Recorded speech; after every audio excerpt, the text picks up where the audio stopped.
Good evening and welcome to the Kent City Council meeting for March 1st, 2022. Want to say thank you for your patience to our viewing audience. We just had a candlelight vigil standing in unity with Ukraine and the Ukrainian people in support for all of our Ukrainian families and neighbors here in the city of Kent. So with that, we will go ahead and start our official council meeting for the evening. If you would all please rise and join me in the flag salute. I pledge allegiance to the flag of the United States of America and to the republic for which it stands, one nation, under God, indivisible, with liberty and justice for all. Kim, would you please call the roll? Thank you, Madam Mayor. Mayor Ralph? Here. Council President Boyce? Here. Councilmember Fincher? Here. Councilmember Kaur? Here. Councilmember Larmer?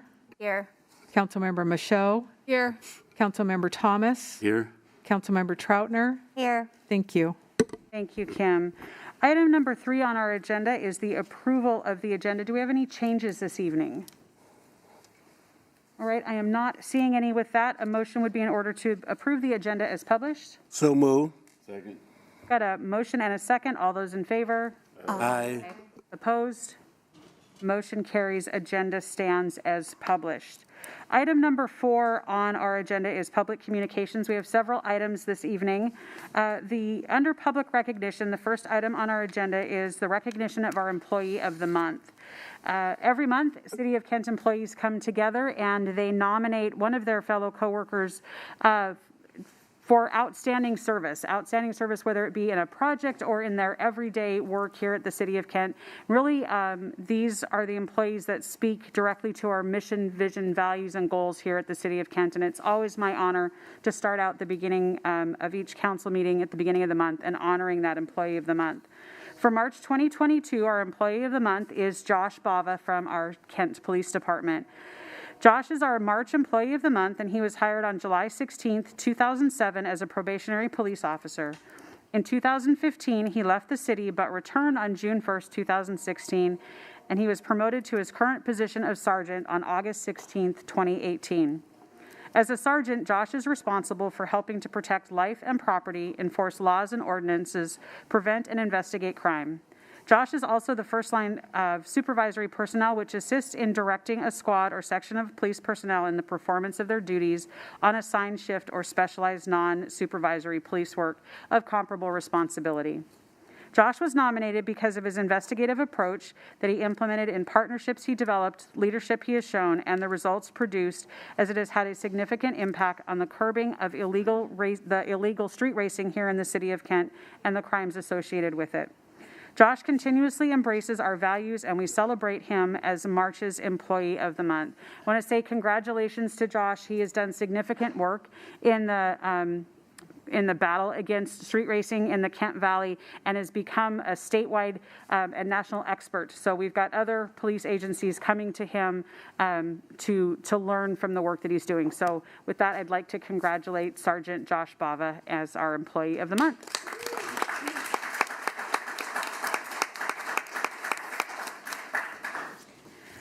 All right, the next item on our agenda is a proclamation. So I felt that it was really important for the city, myself, the city council, to recognize and show our support and unity with our Ukrainian family and neighbors. Kent has long been a destination for immigrants from Ukraine.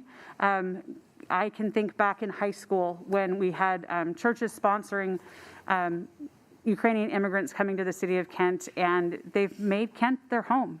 They're part of the fabric of this community, and I think it's really important to recognize that we understand the tragedy and the horrifying acts of war that are happening as we speak in Ukraine, and show that we as a city stand in support and unity with our friends and neighbors. I'm going to read this proclamation. I don't know if Kyle or Pastor Roman or Alec want to come and accept the proclamation, but if you would like to do that, you can come and stand at the podium. I will read it and then we will present it. Whereas Washington State is home to over 70,000 recent immigrants with Ukrainian heritage, making it the 5th largest Ukrainian American population in the United States. And whereas with over 4,000 Ukrainian American residents, the city of Kent is home to one of the largest Ukrainian populations in the state of Washington. And whereas Americans with Ukrainian heritage living in Kent have enriched our community and have been part of the cultural fabric for decades, making significant contributions to the city at large. And whereas Ukraine, the country, and its people are enduring threats to their safety and security, and whereas our thoughts are with the Ukrainian people as they endure this violence and with the Russian people standing against it. Now therefore I, Dana Ralph, Mayor of Kent, do hereby proclaim that the City of Kent stands with Kent's Ukrainian community and encourage all residents to join me in solidarity with the Ukrainian community here in Kent, at home and abroad.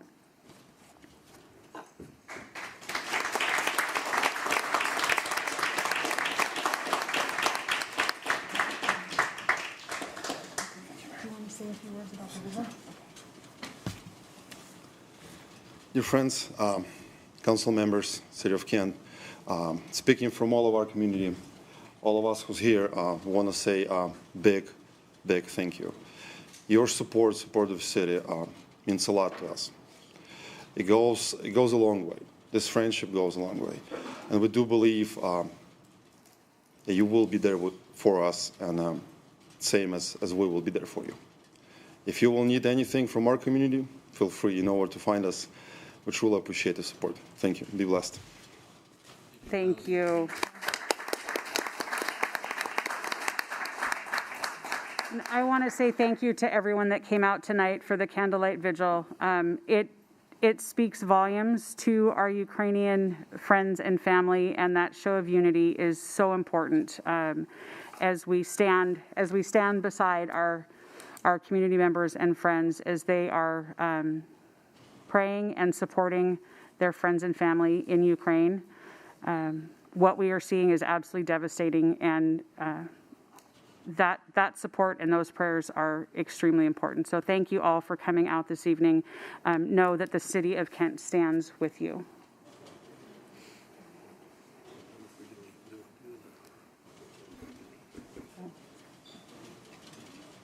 Well, at this point, we're going to continue on with our regular business, so you are free to leave. You're also free to stay, but want to give you the opportunity.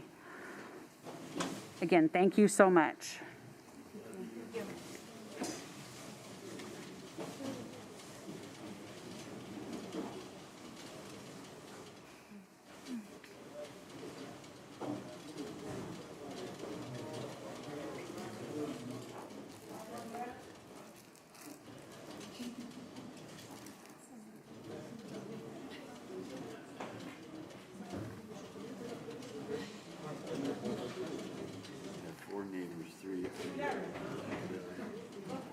All right. We will move on in the agenda. Difficult segue there, but the next item is a reappointment to our Kent Arts Commission. And many of you know that the Arts Commission holds a special place in my heart, and being a former member. I'm so proud of the work that our Arts Commission does, both on public art. You think about the utility boxes and those kind of things that we see around the city, our public art installations, as well as on the performing art side. I mean, you hear Councilmember Fincher report out on all the great shows in our Spotlight series, our summer concert series every year. And we would not be able to do that work without our Arts Commission and the commissioners that dedicate their time to bring that great performance and public art to the City of Kent. So Council, tonight I am honored to present Sandy Westman. She's joining us here in the audience this evening for reappointment to the Kent Arts Commission. And it is on the consent calendar, so my hope is that with the approval of the consent calendar, you will confirm the reappointment of Sandy Westman to the Arts Commission. Thank you for your service very much, Sandy. Appreciate you. All right, the next item on our agenda under public communication is community events. Council President Boyce, do you have any community events this evening?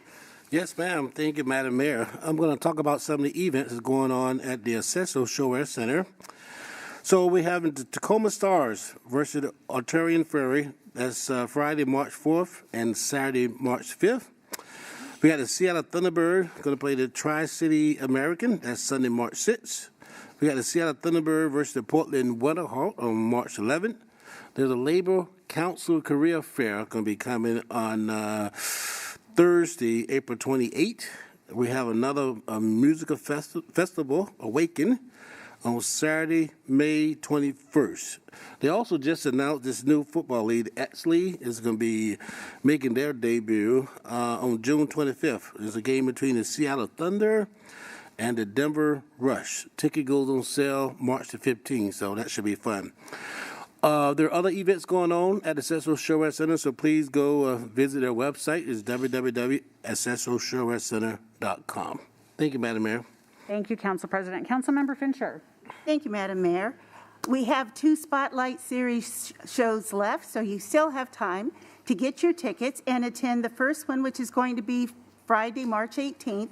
It's Alpen Hong, a fabulous pianist who comes and is known as a modern-day Pied Piper. And then we also, and that show is going to be at Kent Meridian, just like the next show, which is March 25th. And it's Hawaiian music. So Master of Hawaiian Music is what he's called. It's a slack guitarist who is a 4-time Grammy winner, George Kahumoku Jr. So get your tickets and enjoy good evenings of music. All right, thank you, Councilmember. I will tell you, Alpen Hong, amazing performance. I've had the opportunity to see him here several times, and when he's come as a part of the Spotlight Series, and would highly recommend it for residents of all ages. It's a fabulous show. All right, we are going to move on. The next item is reports from everyone seated up here at the dais. So all of your council members serve on regional committees, and that's work that they do outside of the normal council meetings or committee meetings, and that's to make sure that the City of Kent's voice is represented in those conversations. So want to make sure that our perspective is there, and it also helps us in things like grant competitions and bringing money into the City of Kent for projects. Very grateful for the work that they do. This evening, I will start with my report. We're going to do a little bit something different than reporting out on the committees that I serve on. I want to take a minute just to, in layman's terms, explain a little bit about property taxes and how they're changing, where that money goes, and the distribution here within the City of Kent. So many of you probably saw the headline in the Kent Reporter. I always feel like it's really ironic timing on Valentine's Day is about the time that people hear what their property tax bill is going to be for the upcoming year. So the headline in the Reporter was that property taxes in the City of Kent went up 12.9%. That is a significant increase, and I will tell you, I couldn't help but reading the comments on those articles, and I felt like it was worth an explanation on some of that increase, and then what actually comes back to the City of Kent versus other taxing districts. So we've got a graphic up there on the screen. Start with a couple of things. If you see there at the top of that graph, 11% of your property taxes come to the City of Kent. So you think about all the services that the City of Kent provides, and 11% of that, of what you pay in that total bill each year, actually comes directly to the City of Kent to support those services. So if you look at the median value of a home in the City of Kent for this year was $467,000. That was up from $395,000 last year. For that median price home, $574 comes to the City of Kent. So you think about an average family of 4 paying $574 for the services that the City of Kent provides. And that is up from $523 last year, but in the grand scheme of the property tax bill, it is a very small portion. If you look to the left of that graph, those are all of the Kent School District levies, the things that go to support the school district and our children and education, as well as the bottom right on that graph are the 2 state property tax portions. There's also King County in there. Think of things like the King County Parks levy, Best Starts for Kids, Veterans and Human Services levy. Those are all things that are voted on by voters. So they're choices that voters have made, services that they have said we would like to see that. And it's actually more than half of your tax bill are voter-approved levies. There's a section in there for the Puget Sound Regional Fire Authority, as well as things like Sound Transit, Hospital Board, and the Library District. So I felt like it was important to take a few minutes to sort of just explain that. I will tell you, before I got involved in city government, I was pretty sure that the city was the one that was taking all of my tax dollars, and that was how they were paying for services. And I think that that most folks don't recognize that, like I said, just 11% of your property tax dollars come back to the city of Kent, and that a very large portion of what you're paying on your property taxes is actually voter approved. So we're going to go ahead and publish this in my weekly newsletter, and you'll hear more as we go into budget season about all of that. But I did feel like it was important to explain sort of that breakdown. So I want to say thank you to Michelle Ferguson and Paula Painter and our finance director for putting that graph together in a pretty understandable way so that you can see where that property tax bill, where those things go and the services that they go to support. So I'm pretty proud of the services that the city of Kent provides for that average of $574. And again, I think not expected, but it's a good opportunity to explain property taxes. So there is my non-finance person explanation of your property tax bill that was just received. Before I pass it over to Council President Boyce, I do want to say thank you to everyone that has come out over the last month to our coffee and conversation events. We've had several of them, virtual, Half Lion, Public House, and at the golf course, Senior Center have all hosted those events. We've had a nice turnout of community members, and it's really good to be back sharing a space and having conversation with our residents and hearing about their concerns, things that are going well, as well as issues and concerns that they have. So I want to say thank you for everyone that came out for those events. And I also want to say thank you once again to Grocery Outlet on the East Hill. This last week, they hosted another Battle of the Badges. So James and his team up there at Grocery Outlet have worked with Officer Joel Makings, and we're having these competitions on about a quarterly basis. And this time, police department and fire department came together for a competition, like a grocery games, where you go out and each team sees how many groceries they can collect in a very short amount of time, and all of that is donated to the Kent Food Bank. So really looking to address food insecurity here in the city of Kent, raise awareness, and raised more money in value in products this time than has ever happened in the past competition. So again, thank you to Officer Makings and to James and his team up at Grocery Outlet. With that, I'm going to turn it over to Council, or excuse me, I do this every single time. It's not you know, right? Yeah. Derek Matheson, would you like to provide us with your Cio report? All right. Thank you, Mayor, and good evening, Council. Just a few items here. The executive leadership team is planning its own retreat in April, where team members will discuss direction from the City Council retreat in early February, as well as other issues of citywide importance. And in fact, your City Council retreat summary is on the consent calendar this evening. I also wanted to note we're approaching the end of the legislature's short 60-day session. City leaders and our contract lobbyists continue to engage with the legislature on city priorities, which this year include policing, transportation, housing, and our railroad quiet zone in downtown Kent. And as the House and Senate work on budgets, we're very pleased to have our Meet Me on Meeker project in the mix, our 228th corridor up the East Hill, as well as the quiet zone. Still lots of work ahead, but I feel like we're in a good starting place on those issues.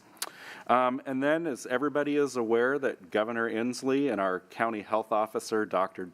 Jeff Duchin, have announced that they are eliminating the masking requirement at the end of the day on Friday, March 11th. Since our next council meeting day is Tuesday, March 15th, I just want to let the council and the audience know that masks will be optional because the City of Kent has always followed state and county directives to a T. However, anyone who wants to wear a mask is continued to be welcome to do so, and we fully support that. The rest of my written report is in your packet this evening, and there is no executive session. Thank you. Thank you, Derek. All right, now I'm going to turn it over to, okay. Derek is so far away over there and so quiet, so I apologize for that.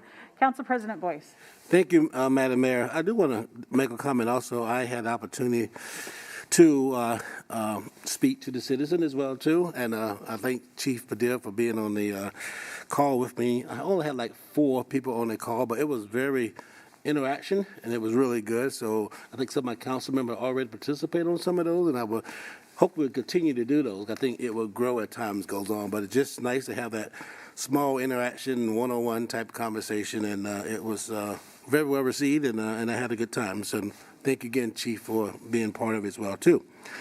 So we had our Operation and Public Safety meeting today. It was pretty quiet. We pay our bills. One of the big things we did is from the ARPA funding, the funding that we get from the federal government, we have some of our programs that during the COVID was impacted by COVID. So one was the Lodging and Tax Fund. So we was able to transfer $285,000 over into the lodging tax. This fund is used for community members in the city who, for a grant opportunity, where they want to put a grant in place to improve something within the city. So we do this twice a year, so we're definitely looking forward to open that grant process back up and having people within the city to start applying and doing some good things within the city. We also look at our 4-quarter investment. You know, it's still doing pretty good, even though with the economy is so tight, but the finance team is doing a phenomenal job to keep that pretty much in place with the funding and so on. And then we went on and had our council workshop today.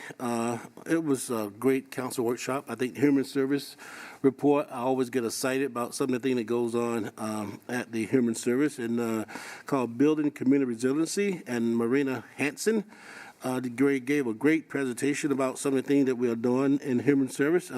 Really, the program is really wanting to distribute funding for local, state, and federal with source of positive impact to the resident of Kent. So they have lots of buckets of funding that she talked about. One was first, there's the application process also. You got to go through the application, put in your application, and then they have a committee that looks at it and approve it. And the application process is almost about to get started. One of the fund was called Opportunity Fund, which is about $100K, and that's like a one-time type of funding you can apply for a small grant for emergency need. We also have what's called the 1590 fund. That is 1% of the sales tax. This was approved by us as a council member. 60% of the capital pool with SCIP, and the 40% is for service, for special operation and mental health. And then we have what we call the ARPA fund, which is about $1.7 million, which is spread out over 5 years. Which is for youth, financial assistance, and so on. So a lot of great program for people who may be in need in the city, and I think our Human Service does a phenomenal job of really just trying to help those that's needed within the city of Kent. We also did the 2023 Transportation Improvement Program. So all of our transportation improvement was approved. Which is required by law. We just did some minor updates to our transportation. Some of the success that we had is the pedestrian crossing on West James Street, South 212th Street, and 72nd Avenue and 84th, and then also the Willard Street shared use path. That's the path down by the little roundabout. So they're improving the path down there, so walkway and so on. Then the last thing we talked about was the local road safety plan, which is a grant that the city had to apply for. It really is a risk assessment to evaluate and analyze fatal serious crashes within the city. So they collect data within the city to see where the fatal crashes are occurring at, and then they apply for a grant to try to improve some of the areas here. So, and that was done by Eric Preston, and he did a great job on presenting that. Let's see. Other than that, I think that's all. Our next SCA meeting is coming up on Wednesday, Sound City Association, where I am the chair of that committee. And we have a meeting coming up on next Wednesday, a week from tomorrow. With that said, I'm going to look to my left here. I'm going to go with Councilmember Show. Thank you, Council President. I serve on Kent's Human Services Commission, and at our last meeting, we had a public hearing on the Community Development Block Grant Consolidated Annual Performance and Evaluation. And that is basically what was done with the funds and how the programs performed. And overall, all of the programs most agencies are overperforming, so that's good news. And then we continued with our panel about learning from organizations that serve Kent residents. And this month we focused on immigrant and refugee services. And one of the organizations was Circle of Caring Friends, which was founded and is currently run by Ukrainian Americans. But they do focus on helping all families in need here in Kent. I'm sure they could use our support right now. And then we also heard from Ubumwe, which they focus on single immigrant mothers. And then lastly, we heard from Kumai community, who serve the Kumai community. They focus on bridging the gap between Kumai elders and the youth, so they try doing activities that bring those two generations together. And that concludes my report. Thank you. Councilmember Corey, you have a little bit of assistant on your hand there too, right? Thank you, Council President. I serve on Growth Management Planning Council, and we have our meeting tomorrow at 4 p.m. Okay. Thank you. Thank you. Councilmember Larmer. Thank you, Council President. I serve on the King County Affordable Housing Committee and also the Aging and Disabilities Advisory Council for King County. Both of those meetings have already occurred, and I reported on them last time. But I do want to take a moment to say that last week I had the opportunity to attend the nerd party on Meeker Street. Oh, yeah. And in the pouring down rain, there was lines of costumed nerds for blocks. It was standing room only to get into the stores. It was a wonderful turnout. And I just want to thank the Kent nerd community for showing up. You're my people, so thank you. Councilmember Larmer, do you have any pictures of your outfit? I was not in costume, no. Oh. But my daughter, and believe me, my daughter was very disappointed. I forgot to inform her there was a cosplay contest. So the next one, I believe, is coming up in September, and I'm sure the Larmers will be decked out. All right. Well, hopefully you'll be in costume that you can share with us next time, right? Yes, I will do that. Our cameras. Councilmember Troutner.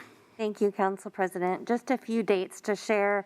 I am chair of the Economic and Community Development Committee. We will meet on Monday, March 14th. I am also vice chair of the Regional Transit Committee. Our next meeting is March 16th, and that is all I have. Thank you. Thank you, Councilmember Troutner. Councilmember Thomas. Thank you, Mr. President. I must begin with an apology. I am a member. I'm not going to apologize for that.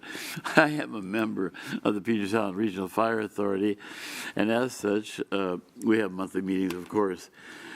I don't remember February. I don't even know if I was there February. I've had last 3 days of this rain has been terrible.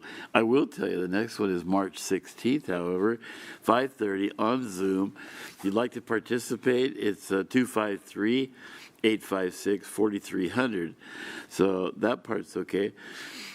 I was appointed chairman of what they call the Puget Sound Regional Fire Authority Advisory Committee, and as such, this first meeting we had was more of an introductory type of around the room, and myself, because being newly appointed, we had just a sharing time. So it was very nice, actually, and my first time to be there, so that was good. Good. Thank you. That ends my report. All righty. Councilmember Fincher. Thank you, Council President. We have the Arts Commission, which does not meet until next week, and then which I am liaison. We also have Public Works. Because of the holiday, there was no Public Works Committee meeting, so our next meeting is also next week. KCD, King Conservation District, will not meet until next month, the bi-monthly meeting schedule, but I do want to remind people that they can go to the website, kingcd.org, and they have a lot of different classes, plus they have their annual native plant sale coming up. So all of that information is at kingcd.org. Mental Illness and Drug Dependency Advisory Committee, we met and For our meeting, some of the highlights were that we looked at a report at numbers from the King County Department of Justice Administration, and those numbers were on juvenile. We talk about all of the violence and all going on, but juvenile offender filings, and also the unlawful detainer filings, and those were related to race and equity when they were looking at those. And it was interesting to see the numbers for the detainers were just the past 2 years, but for the filings, the juvenile filings, we looked at both numbers of filed and numbers of pending. The records went from 92 up till this past year, and it was interesting to see the drop-off.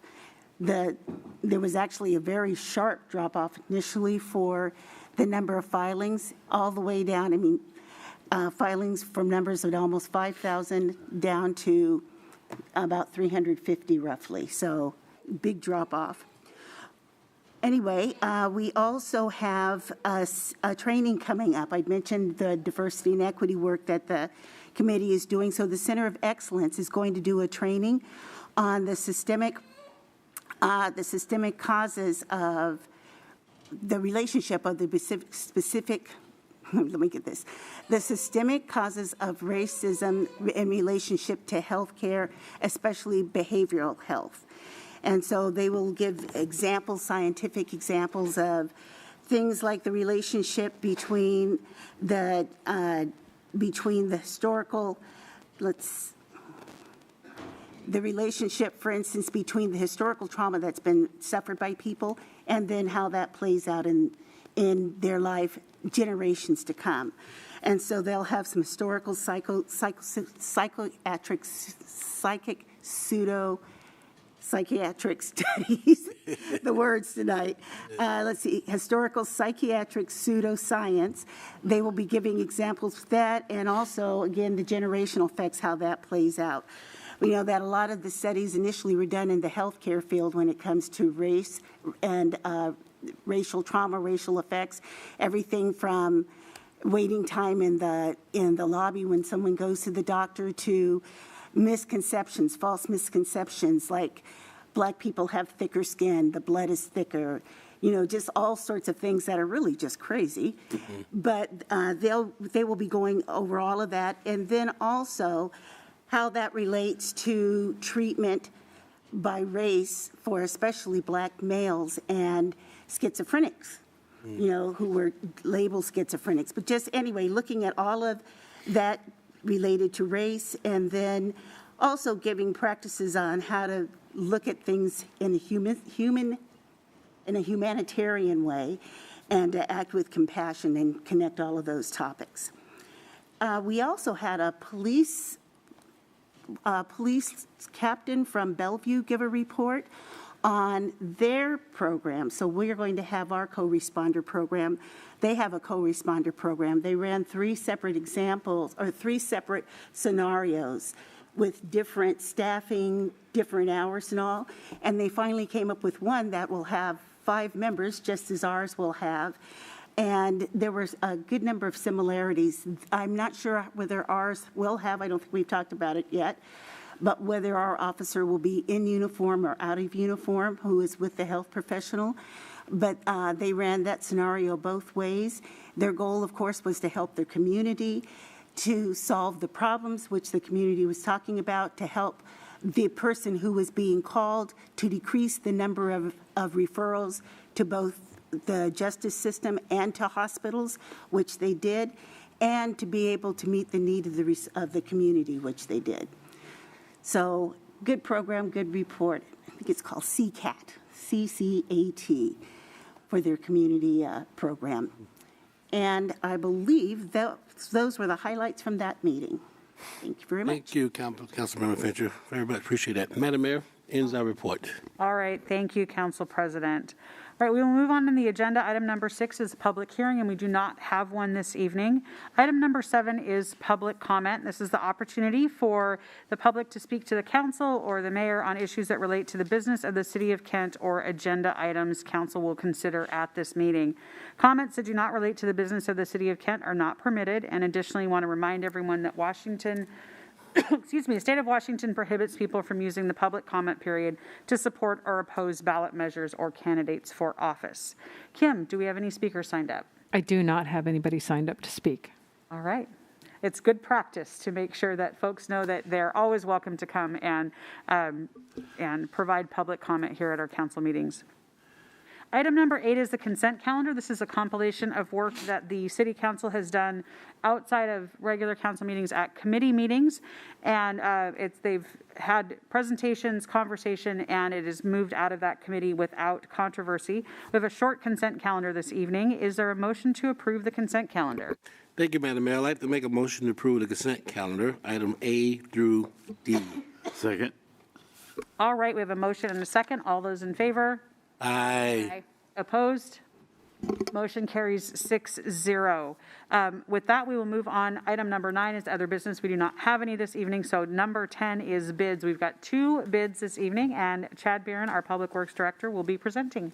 Thank you, Mayor. First item up is the 2022 paint line striping and raised pavement markings. This is where we go through annually and freshen up the pavement markings throughout the city. Picture here, our map showing the locations for the pavement marking refresh. And you can see it just a little bit all over town. And then paint line striping. Notice the green lines are the paint lines. So we had 2 bids received for this. The low bidder was Apply Line. They've done a lot of work for us in the past. Their costs came in underneath the engineer's estimate, and these projects are paid for by a combination of the B&O fund and the solid waste fund. So we recommend authorizing award. All right, thank you. Any questions for Chad on the first item? Not seeing any, a motion would be in order to approve the paint line striping and raised pavement marking replacement bid. Madam Mayor, I move to award the 2022 paint line striping and raised pavement marking replacement project to Apply a Line, LLC, in the amount of $243,530 and authorize the mayor to sign all necessary documents, subject to final terms and conditions acceptable to the city attorney and Public Works Director. Second. Got a motion and a second. Is there any discussion? Okay, seeing none. All those in favor? Aye. Opposed? All right, motion carries 7-0. Thank you. And the second bid is on Kent Spring well number 3. Yes, Kent Springs well number 3. This is a well that's not currently operating, and the bid is to take out the not operating components and replace them and get the well rehabbed and back up and running. So we're running other wells on the site, but we like to have the full suite of wells available to us. So put the project out for advertisement, and I should have said this was just a result of the well number 3 itself getting old, just wore out. So put the project out for bid, received 2 bids. A low bid was from Gary Harper Construction. They've done projects with us in the past and have performed very well. This one came in over the engineer's estimate, but we do have the money available in the water fund, and we recommend award. All right. Any questions for Chad? Okay, a motion would be in order to approve the Kent Spring well number 3 component replacement and installation bid. Madam Mayor, I move to award the Kent Springs well number 3 component replacement and installation project to Gary Harper Constructions, Inc. in the amount of $187,368.18 and authorize the mayor to sign all necessary documents subject to final terms and conditions acceptable to the city attorney and Public Works Director. Second. Got a motion and a second. Is there any discussion? Okay, seeing none. All those in favor? Aye. Aye. Opposed? Motion carries 7-0. Thanks, Chad. That brings us to item number 11, executive session. We do not have one this evening. And that then brings us to the last item on the agenda, which is adjournment. Again, want to say thank you to everyone coming out for the vigil tonight in support of our Ukrainian neighbors, friends, and family members. And with that, we are adjourned. All righty.